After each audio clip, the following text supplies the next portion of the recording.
Okay, perfect. Thank you, thank you. Okay, good to meet you. Thank you. So, perfect.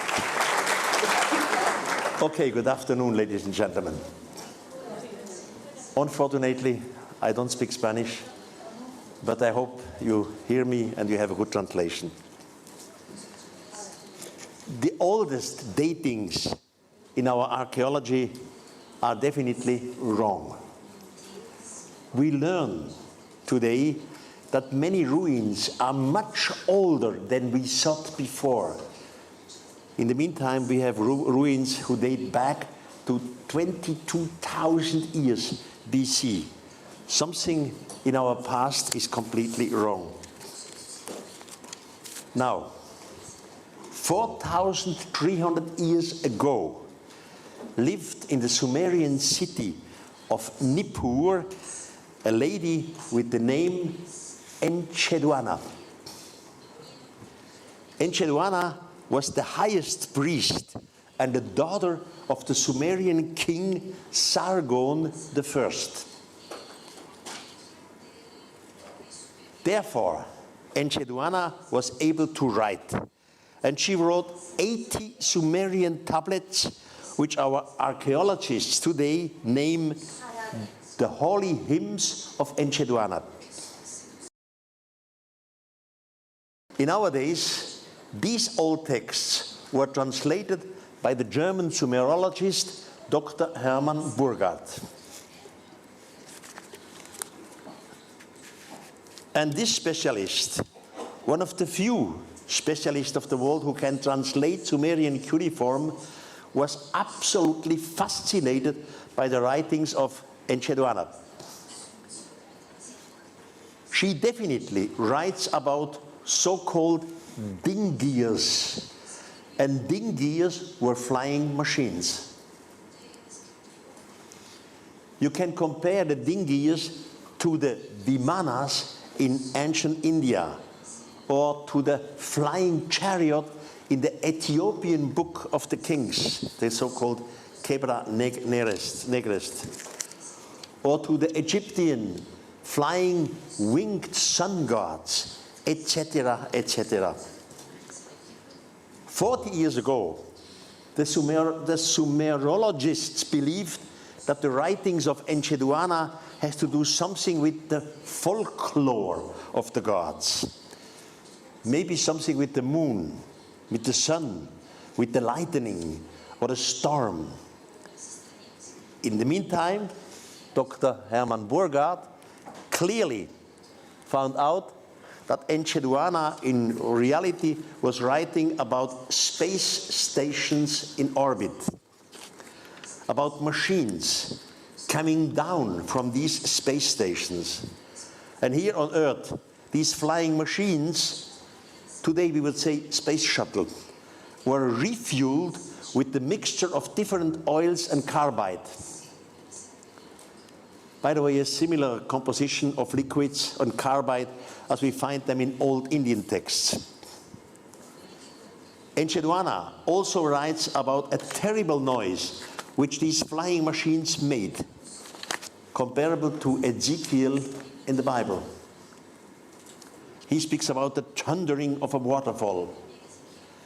Finally, Enchedwana in her text made clear that some of the humans were used as slaves for the so-called gods, except the chosen ones. These chosen ones were a group of humans which stand under the command of the extraterrestrials. The king and the people all worked for the so-called gods. In return, the gods helped the men against their enemy. My friend Zecharia Sitchin, who died, he has written a book with the title The 12th Planet, and he has translated some of the Sumerian texts. And Zecharia Sitchin, in many points, I absolutely agree with him. But concerning the 12th planet, I do not agree with him. In the text of Enchedwana, it is clear there was not a 12th planet in our solar system, but there was a gigantic mother spaceship. That's the misunderstanding. Now, how can we prove all these things? Here we have Sumerian texts. Old India has a fantastic literature. The Mahabharata has, in original, more than 1,000 pages. The 5th book of the Mahabharata is called the Mausala Purva. And in the Mausala Purva we learn that of a sudden 3 cities surrounded our planet Earth. The old people called them cities because they had no word for spaceship. They knew nothing about technology. So 3 cities, and the old texts in the Mausala Purva make clear difference between heaven and the firmament. The 3 cities circled in the firmament. One day, smaller vehicles flew down from these cities, smaller vehicles down to Earth. The ancient Indians called these smaller vehicles vimanas. One of the human, his name was Arjuna, was taken up to these cities in the firmament. He was up there for many years and he learned the language of the extraterrestrials. He was an eyewitness. And when he came back, of course, he explained how it was up there. Now we took the old texts, 5,000 years old, and we read them 10 times, and we read them to our young, modern computer specialists.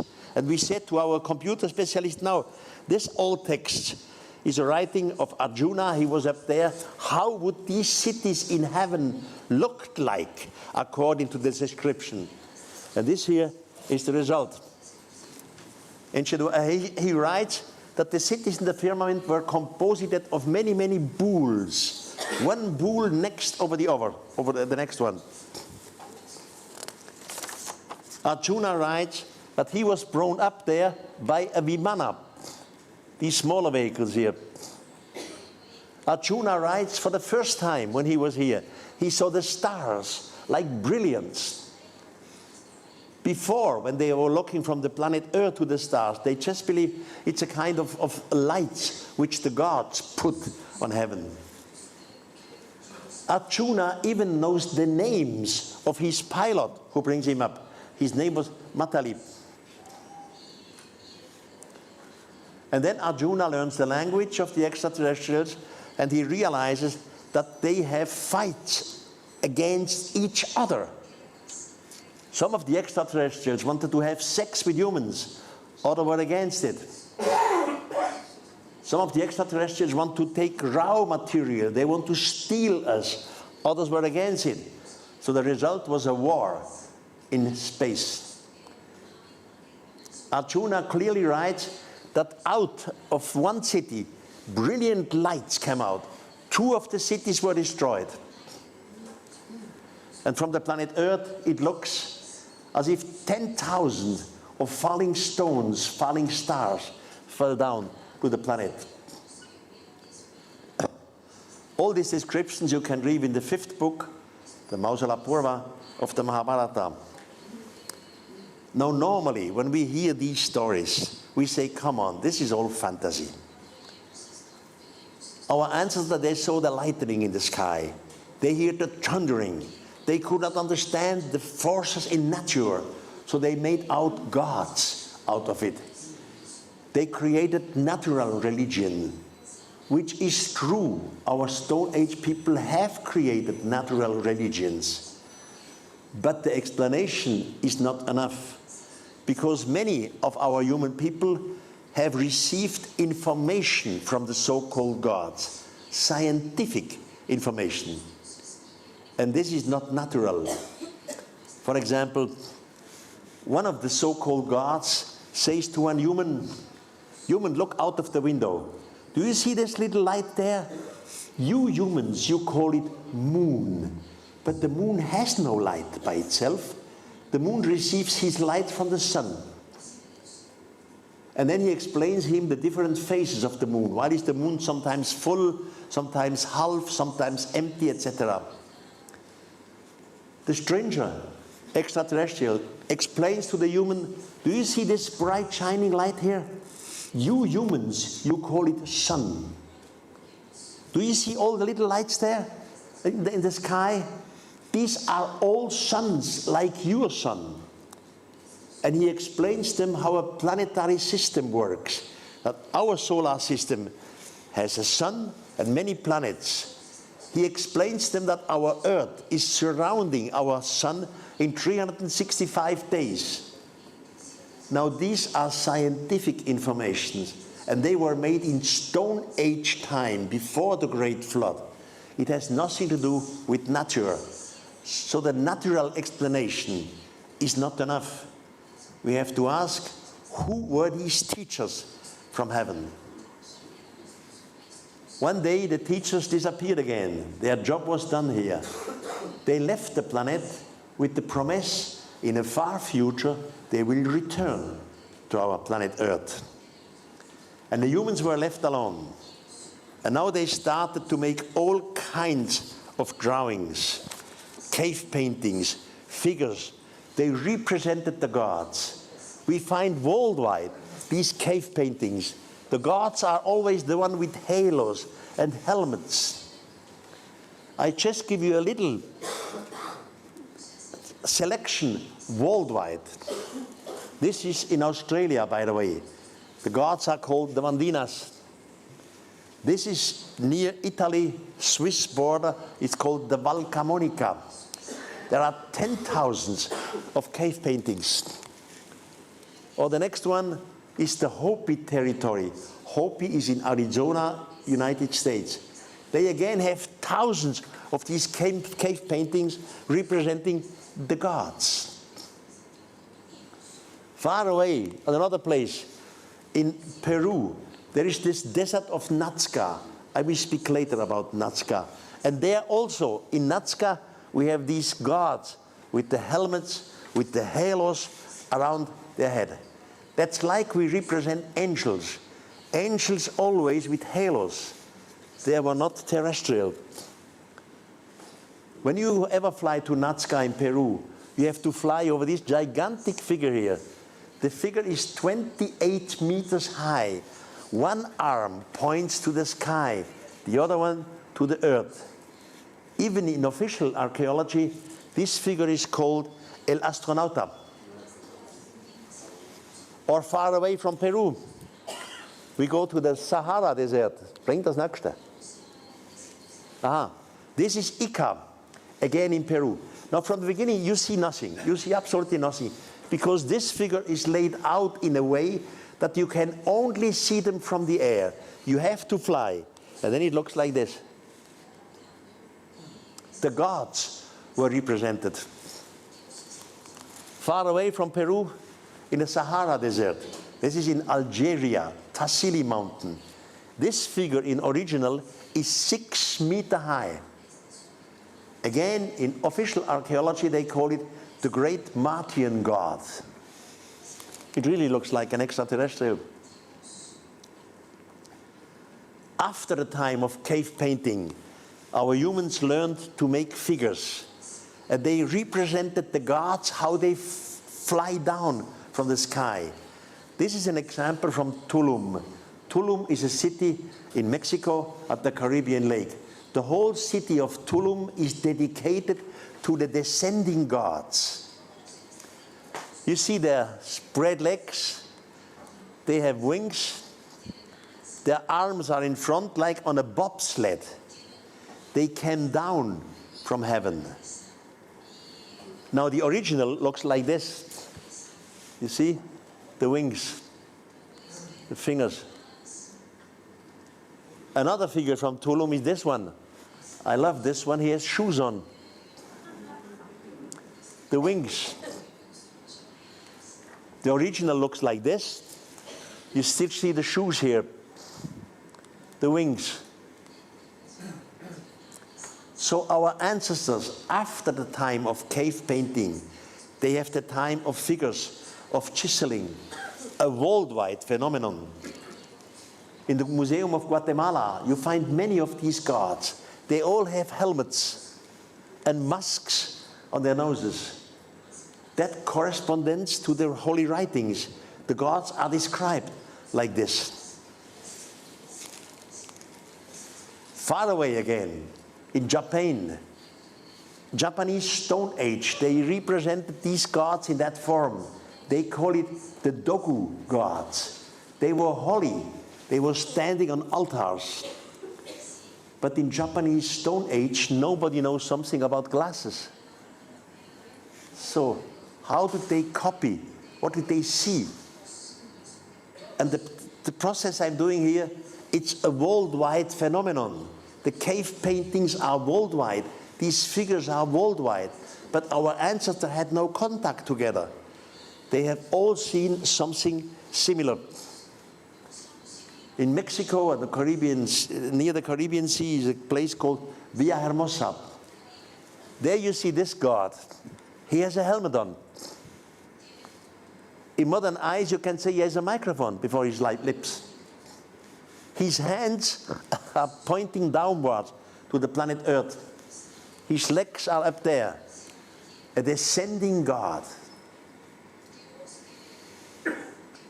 Far away from here, from Mexico, in the upper Amazon River, in today's Brazil, there is a tribe called the Kayapos. The Kayapos have every year, still now, every year a festivity where they make a man out of these straw garments. They call this figure Bepe Kororochi. He has no opening for mouth, eyes, ears. He has a weapon in his hands. And then they explain his story. One day, long time ago among the ancestors, the natives hear the noise in the sky. And an object fell down from the sky. They were all afraid. They ran into their caves. And after a few hours, it became quiet. So they went out. And in the center of the village, this strange being was standing. It took only 3 days. And the stranger learned the language of the natives. He said, "My name is Bepe Korodosh," which means in the language of the Kayapo, "I'm coming from the sky." He teach them in astronomy. He teach them in several belongings, not only astronomy, also in agriculture. And one day he left them with the promise, in a far future, he will return to this planet again, so that the people would never forget the return of his teacher. They make this dance still today, every year, in honor of the teacher from the sky. So before we had cave paintings, we had figures. Now we have living mythology. And we have many examples, not only one. I just can, in a short lecture like this, give some pointing examples. Komt dit op Palenque? Ramon, komt dit Palenque? Okay. One of the best optical evidence to support my idea comes from Mexico, comes from the city of Palenque. This is one of the pyramids in Palenque. They call this pyramid the Temple of Inscription, because up there they found 826 inscriptions. In 1952, Professor Dr. Rutz was up there, and he found on the bottom, he found a groove. So he was curious, and they chiseled out a large stone. Inside the pyramid, a staircase was opened. But in 1952, this staircase was completely full with stones. You could not go down there. It took 3 years before all the stones were taken out. The archaeologists finally went 7 meters under the pyramid, and they stood for a great stone in the form of a triangle. They opened it very roughly, that's why some part is broken. Of course, in 1952, there was no grid here. This was made later against the tourists. And the researchers entered into a room. The room under the pyramid is 9 meters long, 4 meters large, 7 meters high, and was covered completely with that stone here. It's a big and large stone block. The stone block is 3.80 meters long and 2.20 meters large. It weighs roughly 8 tons. And here you see something sensational. You see something like a frame going all around.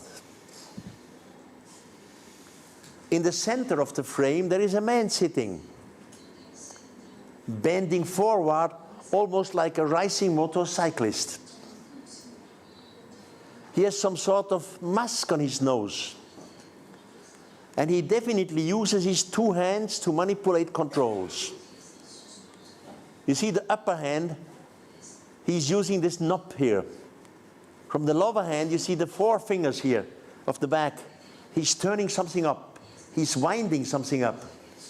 He's sitting on a chair. And outside of the frame, you see something like a linking flame. Now, this was my interpretation, which I made 50 years ago in my book, Recuerdo del Futuro. Then the critics came. The archaeological community accused me and said, all my inspirations are completely wrong. This is simply Pakal. Pakal was the second last ruler of Palenque. I fully agree. It is Pakal. Then the critics said, Pakal here, this is the cross of life or the tree of life. Pakal is sitting in the open mouth.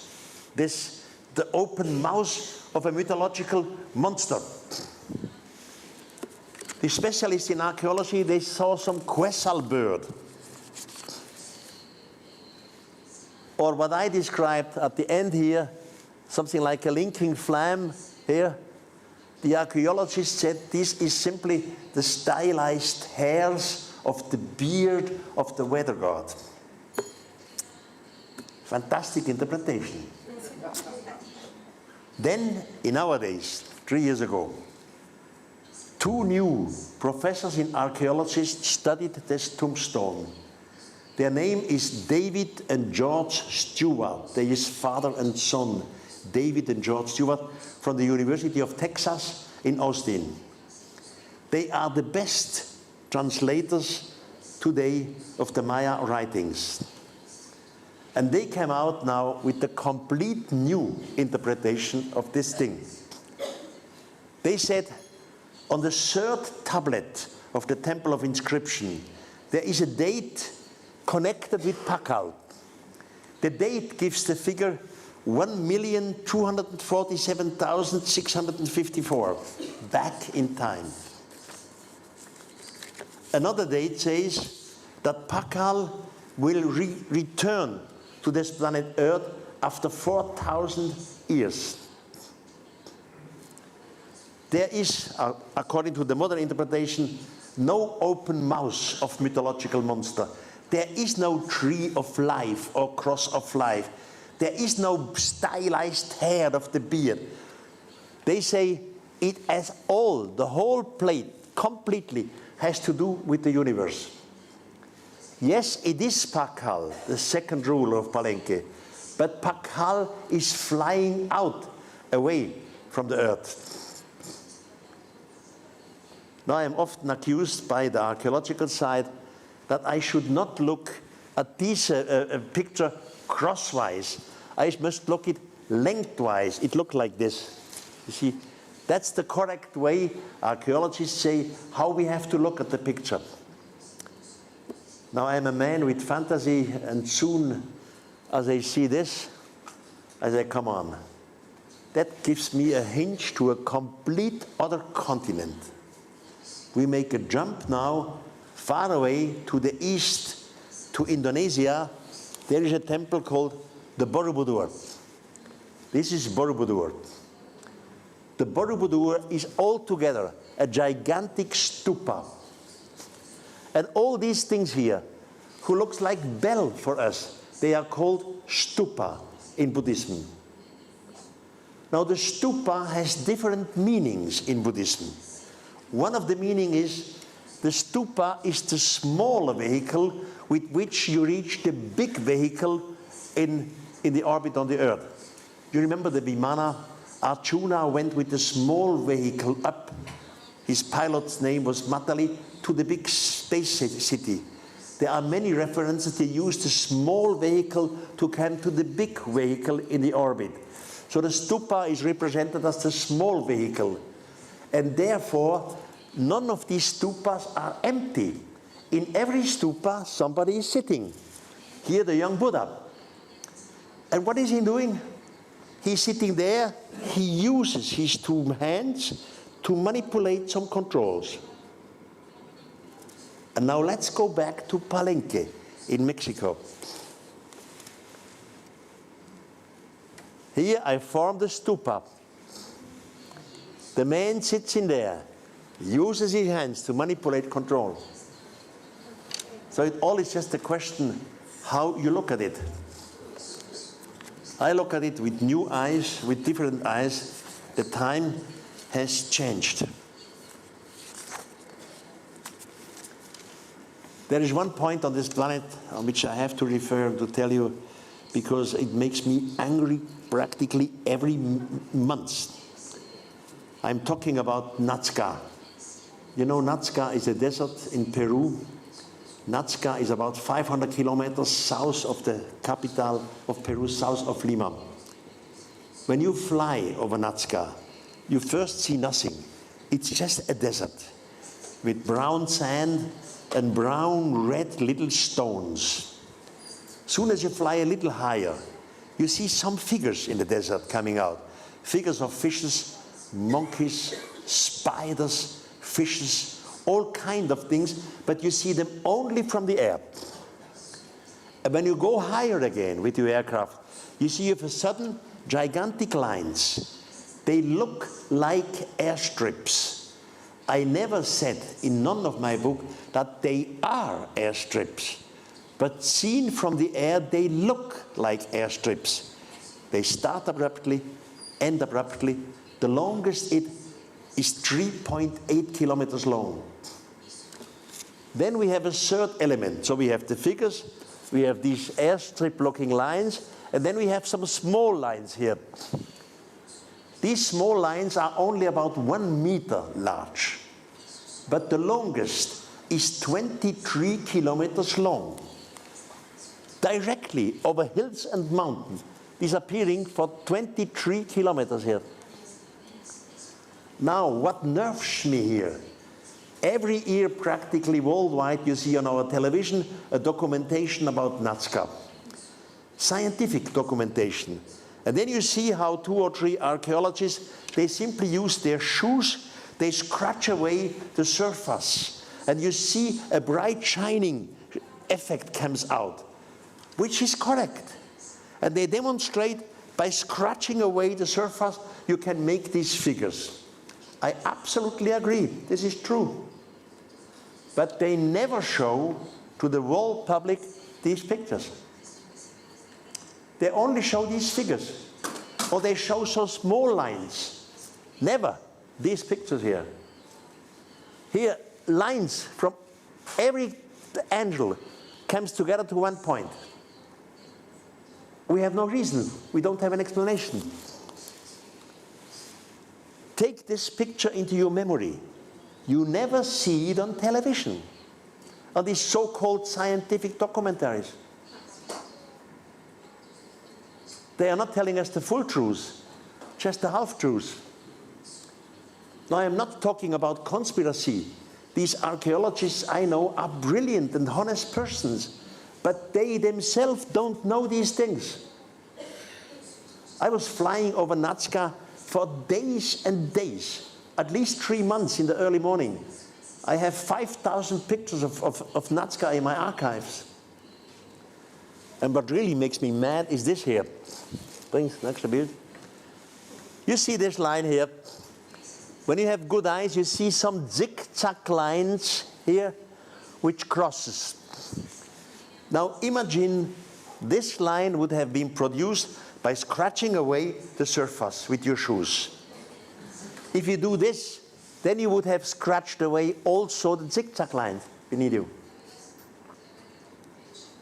And what they never show you on television, this line is on top of an artificial cut-off mountain. The mountain top is cut off. This is a normal mountain. From both sides, the mountain comes to the top. This here not. The whole mountain was cut off with the zigzag line under it. But you never see these pictures on television. In the scientific literature, I learned a lot about Nazca. I learned it is an astronomical calendar. It should be a cult for the water gods. No, it's a cult for the mountain gods. Others said it's a cult for agriculture. There was never agriculture here, forget it. It was a pre-Inca sport place, a sort of pre-Inca Olympia. It was a Fata Morgana. It was a start place for hot air balloon. It was acre plots, forget it. It was possession streets. The American company, National Geographic Society, came down here and they had a new robot. And this robot had a drill. See it here? And with that drill, they made a hole through the door. And worldwide, they showed a TV which they called Life. They said to the public, for the first time now, a camera is put through the hole so that the world public can see what's behind the door. That was another lie. It was not live. They have put the camera 3 weeks before that through the hole. They knew exactly that there was nothing behind the door. If there would have been some mysteries, they would have never shown it to the world public. Anyhow, there was this door, the first one which you see with the hole, and 22 centimeters later behind it, there is another wall. And you see this wall has some broken stones in here. So 5 years ago, a rich man from Singapore arrived here to Egypt. And he said to the Committee of Antiquities, I have a new robot. I have constructed a new robot. And this new robot will destroy this wall. So we will see what's behind it. But the archaeologists in Egypt were against it. They said, we will not allow you to destroy this door. But finally, after he spent a lot of money, they give him the permission to make a small hole, just as small for an endoscope. You know, with the endoscope, you go into your stomach. Just a small hole. Now you understood. The first door you saw before, the second, this one, is 22 centimeters behind it. If you want to make a hole here, you need a long drill. That's why this new robot received this long drill here. They made the hole just small enough for an endoscope. Now with an endoscope, you do not make big pictures. With an endoscope, you make small pictures, but hundreds of them. And then the computer put these pictures together. What's behind it? The next room. So this is a never-ending story. This continues and continues. This here is not a writing. It's definitely not hieroglyphics. We don't know what it is. Now in archaeology they say that Cheops, Pharaoh Cheops, was the constructor of the Great Pyramid. As I said before, Cheops was living about 2,500 BC. Cheops' father and grandfather, they came directly from Stone Age. But old Arabian historians, which have been alive 2,000, 2,500 years ago, for example, Ibrahim Abdul al-Makrisi, or 800 BC al-Mamun, they have also written about the Great Pyramid. And these Arabian historians say it was not Cheops who made the Great Pyramid. The Great Pyramid was constructed before the Great Flood, by whom the historians say the constructor's name was Saurid. And then they say Saurid is the same figure which the Hebrew community calls Enoch, and the Greek community calls Hermes. So Saurid, Enoch, Hermes, always the same. Now Enoch is my friend. Enoch was the 7th patriarch before the Great Flood. Enoch was one who was taken into the mother spaceship, like Arjuna in the Hindu mythology, in the Mahabharata. Enoch was up there. Enoch was also one who learned the language of the extraterrestrials. In the Bible, we learn that Enoch was the first human who left our planet in a fiery chariot with flying wings. Only much later in the Bible came Elijah the prophet and Ezekiel. But the first one before the Great Flood was Enoch. Now in the Bible you only read 2 phrases about Enoch. But Enoch is the author of a book called the Book of Enoch. The Book of Enoch was discovered 160 years ago in a Coptical library in a convent in Ethiopia. The Book of Enoch was translated first from Ethiopian language into English, and then we have some German versions. And Enoch is sensational. He tells the whole story in the first person.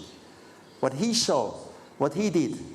He was taught. They learned him in astronomy. They learned him engineering. They learned him the planning and the calculating. That was all Enoch. Enoch has received from the extraterrestrials 100 books. That's what he says in the one book of Enoch which we have. He says, I have written 100 books. Before Enoch left our planet with the extraterrestrials, he came down to earth. He gave all these books, 100 books, to his son. His name was Methuselah.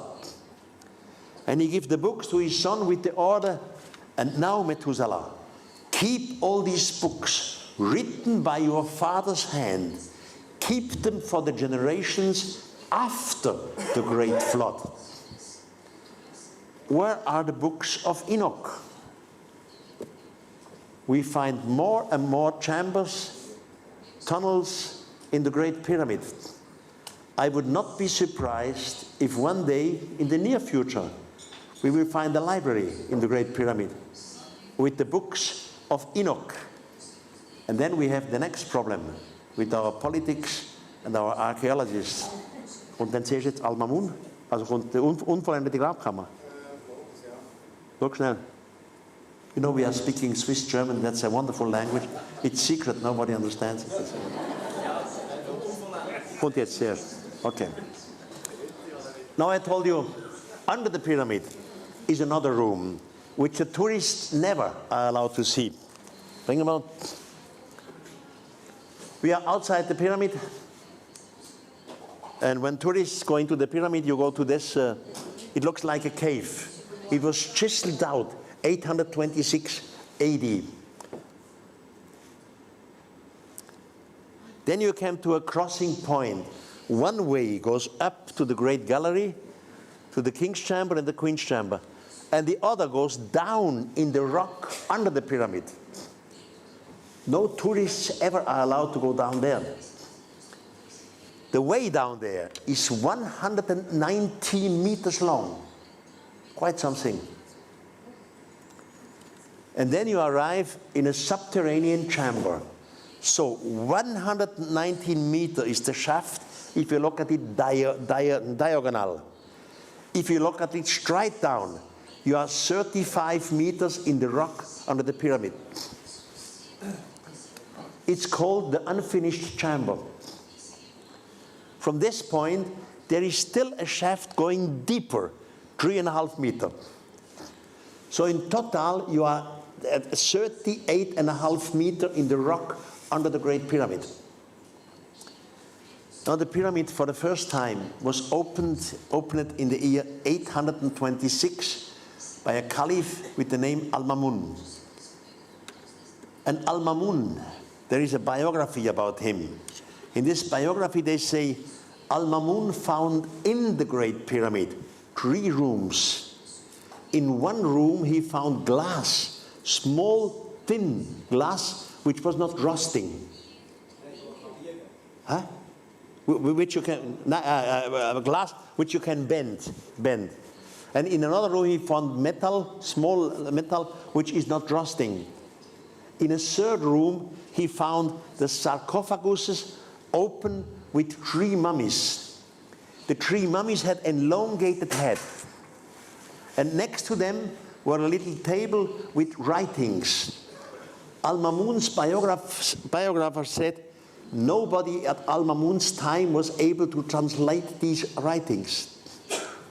Now, Al-Mamun was extremely impressed. He was afraid of the gods and the power of the ancestor. And Al-Mamun himself gave the order to change everything in the Great Pyramid so that the future generations would never find these 3 rooms again. So maybe what we call now the unfinished chamber under the pyramid, maybe at Al-Mamun's time it was not like this, because Al-Mamun changed it. I was under there many times. I was also knocking at the wall with some little hammer, and sometimes it sounds hollow, but you can do nothing. You have no permission to make any holes in there. Now roughly 450 BC, the Greek historian Herodotus was down here in Egypt. And Herodotus was there for many years. He has written 2 books about Egypt. And Herodotus says he was also in Thebes. Thebes is today's Luxor on the Nile. And in Thebes, the high priest showed him a street with 41 statues. One statue next to the other. And the high priest explained him every statue, biography of every statue. And at the end of the road, the high priest said to Herodotus, these 241 statues represent 11,340 years. At that time, 11,340 years, the gods from the firmament were among the humans. Since that time, the gods have never returned. Now Herodotus makes this statement 2,500 years from now. So we have to add to the 11,300 years, we have to add 2,500 from now to Herodotus. So roughly 14,000 years ago, the gods from the firmament were among the planet. In archaeology, they never took Herodotus' datings for true. They said, what is he telling?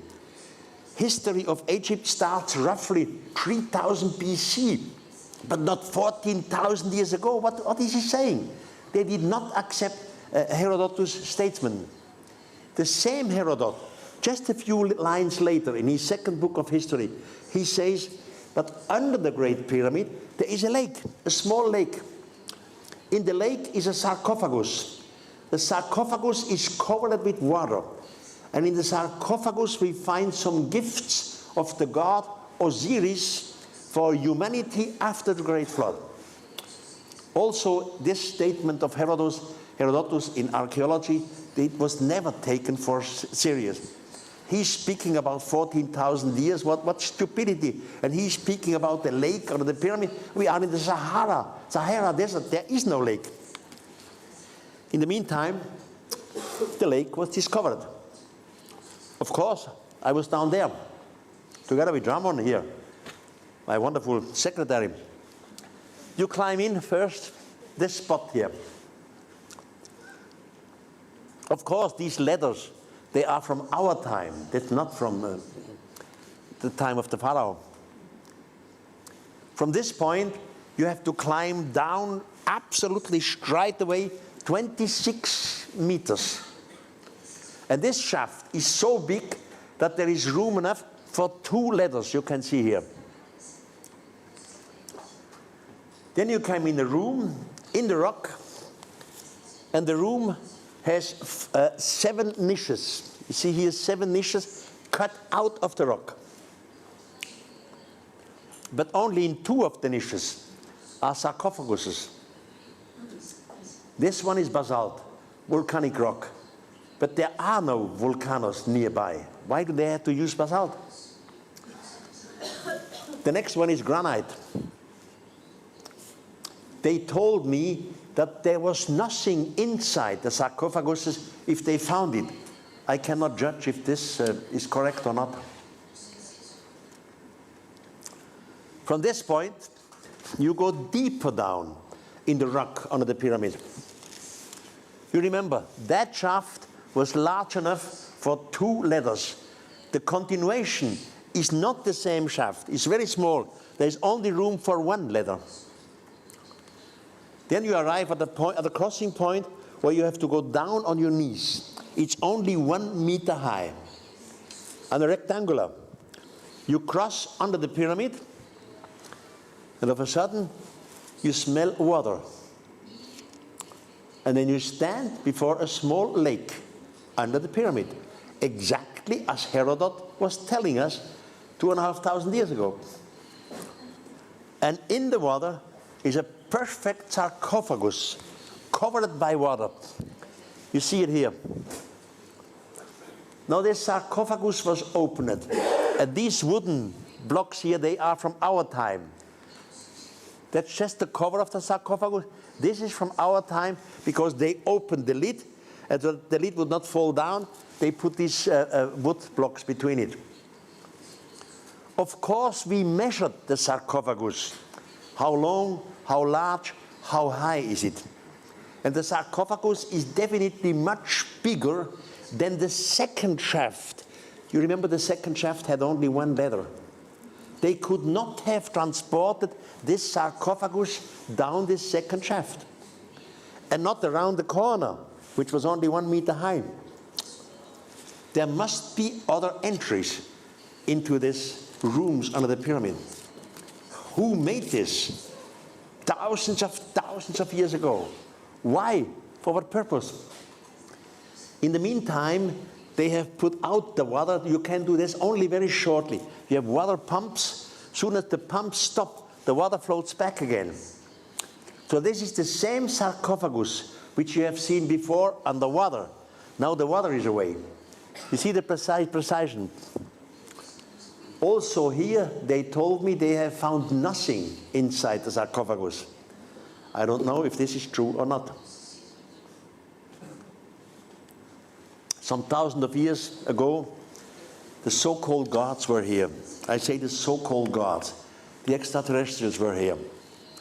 Our ancestors at that time were Stone Age people. They did not understand nothing.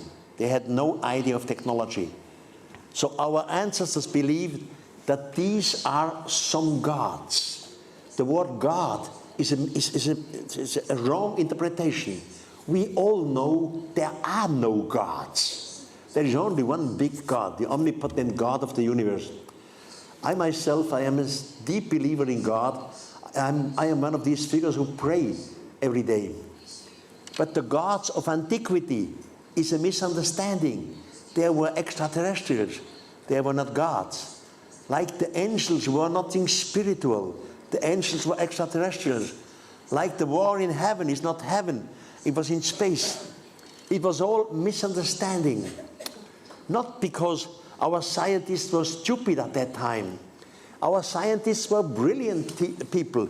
The translators, the professors did a brilliant job 100, 200, 300 of years ago. But at their time, they knew nothing about space travel. They all translated it in a psychological, religious way. In the meantime, the new translations coming out from Sumeria, remember Enchedwana, the new translations coming out from India. I have Professor Dr. Kanjilal, who translates the old text in modern forms, changed the whole picture. We have to rethink. The old picture was wrong. It was not God. it was not God, it was just extraterrestrials. Now, when these gods disappeared, they promised to our forefathers in a far future they will return.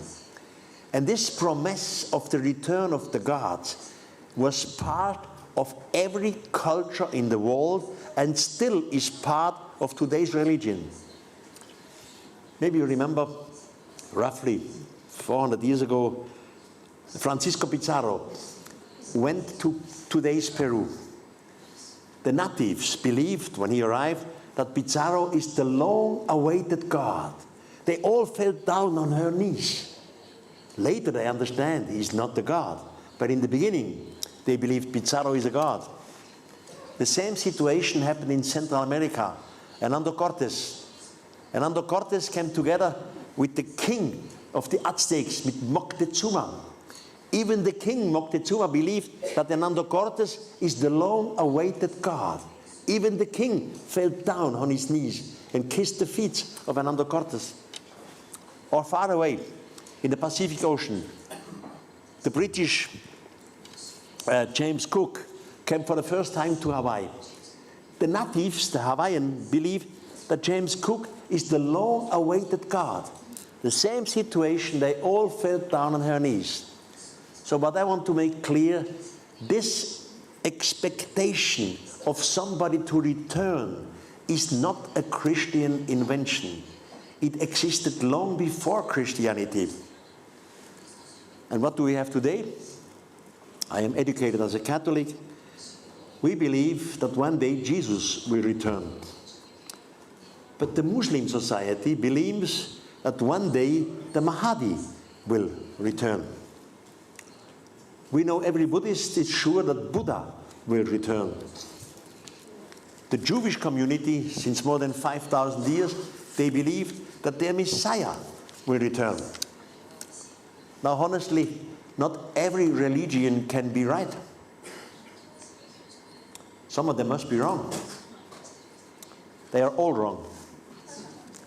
Neither Jesus, nor Buddha, nor Mahdi, nor Messiah will return. Simply the extraterrestrials. They have promised to return. And they are back here again. In our days, we are under observation. Some extraterrestrial tribe is watching us. They are learning our languages. They are learning our religions, our political systems, our cults. They want to know about our weapons. Are we strong? Could we be a danger for them? Etc. And they know exactly how we function, how our brains function. That's why they know if they would show up just like this in a football stadium, mankind would be completely shocked. We could not understand it. Millions, hundreds of millions of these people, of our planet, of the humans, are believers in some religion. Be it our Christian religion or be it the Muslim religion, it doesn't matter. Hundreds of millions. They all would not understand the extraterrestrials. The preachers, maybe even the Pope, would say, these beings who come here, this is evil. That's the devil. You should not listen to them. You should fight against them. Mankind, humanity, is not prepared for the extraterrestrials. And they know it exactly. I will just tell you why they know it. So they didn't want to shock us. It takes about 1 or 1.5 generations to prepare mankind for the contact, the official contact with extraterrestrials. This will happen sooner or later. I speculate, maybe because I have good information, within the next 10, 12 years, we will have this official contact. Now, as you know, I'm a controversial figure, and I'm always attacked by a lot of people. And they say especially, Mr. Von Däniken, tell us that we have been visited from outer space. But does Mr. Von Däniken not know that the distances between the stars are very, very big? They are measured in light years. Even if extraterrestrials would exist, they would never come to us. It's technologically impossible. That's what the critics say. even so the scientific community. Of course, this is not true. We will have many modern forms to travel in the universe in the future. I don't go to speculate in that, but there are different rocket propulsion in discussion and in calculation. But I will show you softly, even with our primitive technology, we could travel, we could reach the stars, even with our technology. Do you remember this here? The American space shuttle. With every shot, you transport a heavy load of approximately 30 tons into an orbit between Earth and Moon. Now it is always a question of money on our planet. How much of these machines do you have? 1 or 2 or 20? If we would have 20 space shuttles, we would start practically every 2 weeks, not only every year. And every 2 weeks, we would transport 30 tons in an orbit around our planet. This would be prefabricated blocks. These prefabricated blocks are put together in a gigantic circle. It has to be a circle. Soon as the circle is finished, you turn the circle around its own axis. By doing this, you create an artificial gravity, because inside the centrifugal forces start to work. You have bottom under your feet, so you don't swim alone here. Then you have to put a rocket propulsion. Of course, not our primitive liquid rocket propulsion, something more modern. And then this gigantic spaceship slowly starts. I say slowly. Maybe it uses 100 years just to reach 2% of the speed of light. With 2% of the speed of light, this spaceship would reach the distance of 10 light years in 500 human years. Now you may say, but 500 human years, that's impossible. Nobody survives. You don't have to survive, because this thing is a generation spaceship. On board you make love, you create children's, the children's create love, children's and grandchildren's, and that goes on. It's not annoying. There are sport events up there. There are Spanish and Italian restaurants with spaghettis and paellas, Swiss cheese fondue. Anyhow, 500 years is a long period. During the trip of 500 years, the astronomers on board, they will find out which sun has planets. And it has to be Earth-like planets. We have been told some years ago that our planet Earth has a unique position in the universe. We are not too close to the planet, not too far away, it's not too hot, it's not too cold, etc. So we are unique. That's not true again. In a NASA press conference 1.5 years ago, they said, because of the measurement of the Hubble telescopes, we must calculate with at least 4.5 billions of Earth-like stars in our Milky Way. Not in the whole universe, just in our Milky Way. 4.5 billions of Earth-like stars. So, planets, yes. So they find out it. Which sun has Earth-like planets? The mother spaceship can never land. It was constructed in an orbit, piece by piece. At every landing, it would be crashed. The mother spaceship always stays in orbit. Out to reach the surface of the planet. In our human mythology, we have these smaller vehicles. In the Bible, Ezekiel calls it the splendorness of God. In the Egyptian mythologies, they are called the winged sun discs. In the Hindu mythology, Mahabharata, they are called the vimanas. We have these objects. So smaller space shuttle from the orbit go down to the planet.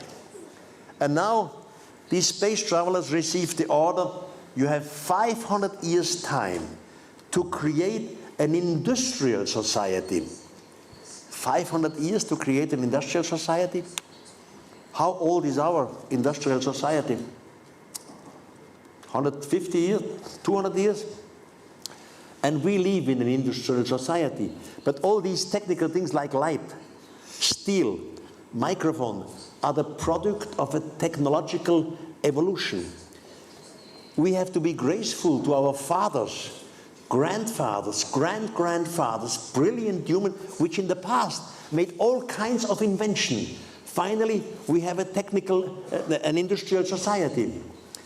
They here, the space travelers, they don't have to start from the beginning.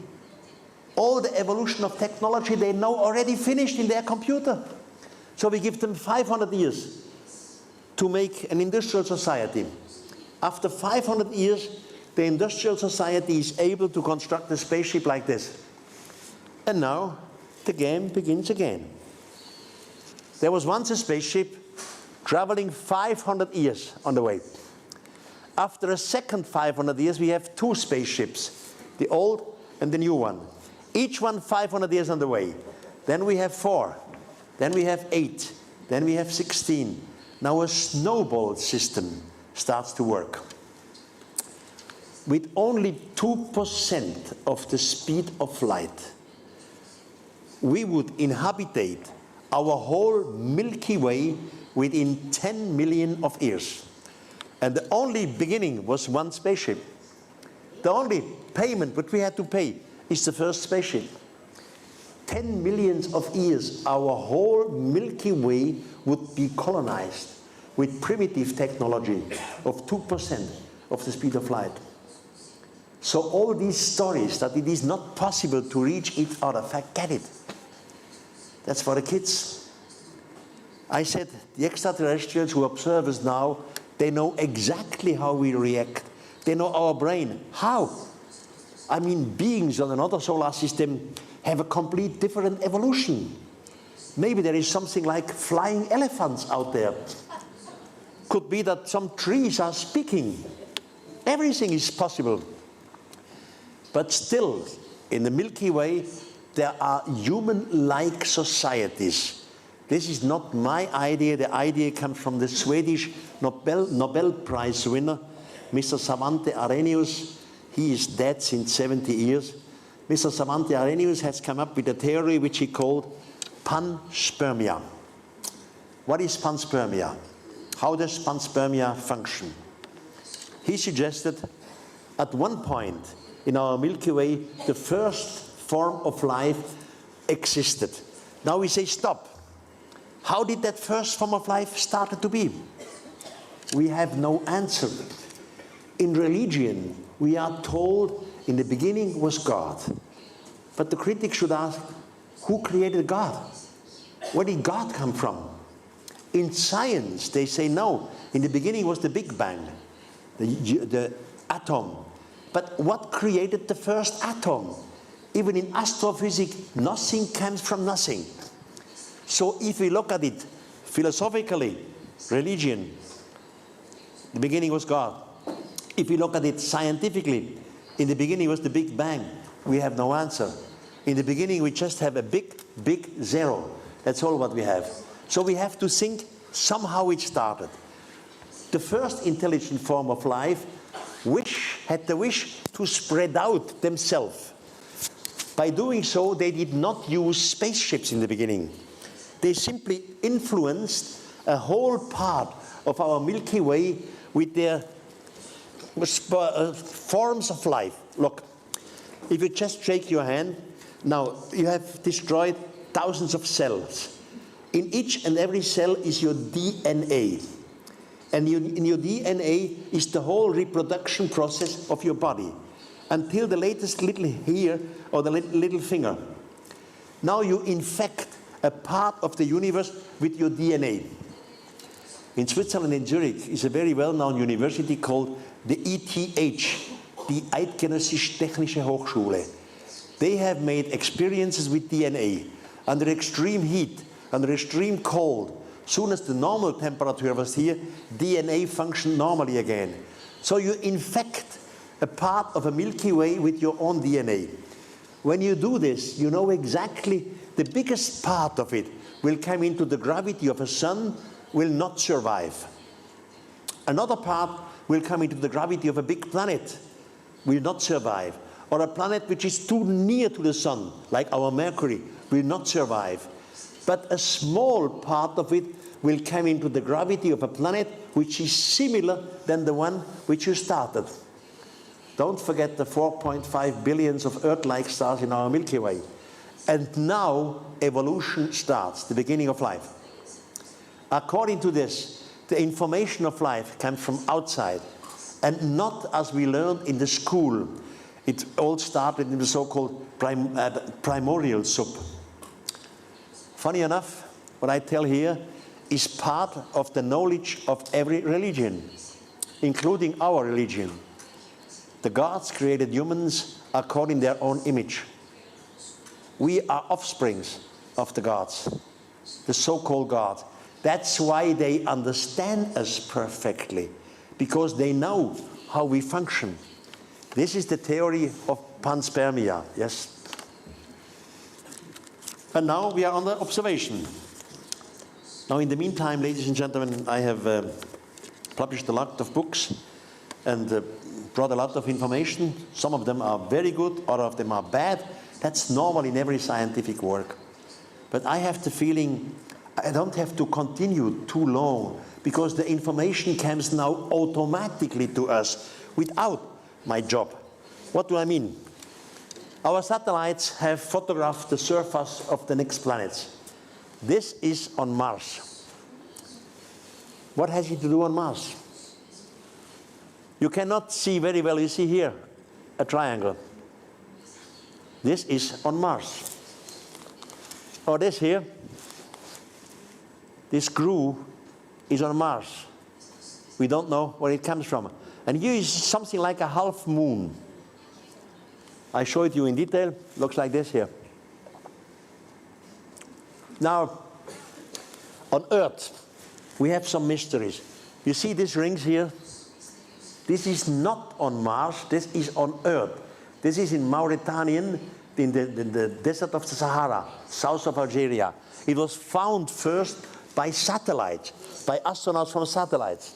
You see it here again. They sent scientists by helicopter to find out what is this. We have no answer. It's called in the meantime the Eye of Africa. And from the Earth, I jump back to Mars. We have the same thing on Mars. Here. Now we look for natural explanations. In science, it's normal when you have something strange, you don't look for speculations. First, you look for the next natural explanation. But we have no more natural explanations. We are in a dilemma. And it even comes worse. Between Mars and Jupiter, there is a so-called asteroid belt. Thousands and thousands of stone blocks. Some of them small, some of them very big. The biggest asteroid is called Ceres. Ceres has a diameter of 790 kilometers. NASA, American space probe, was up there in Ceres.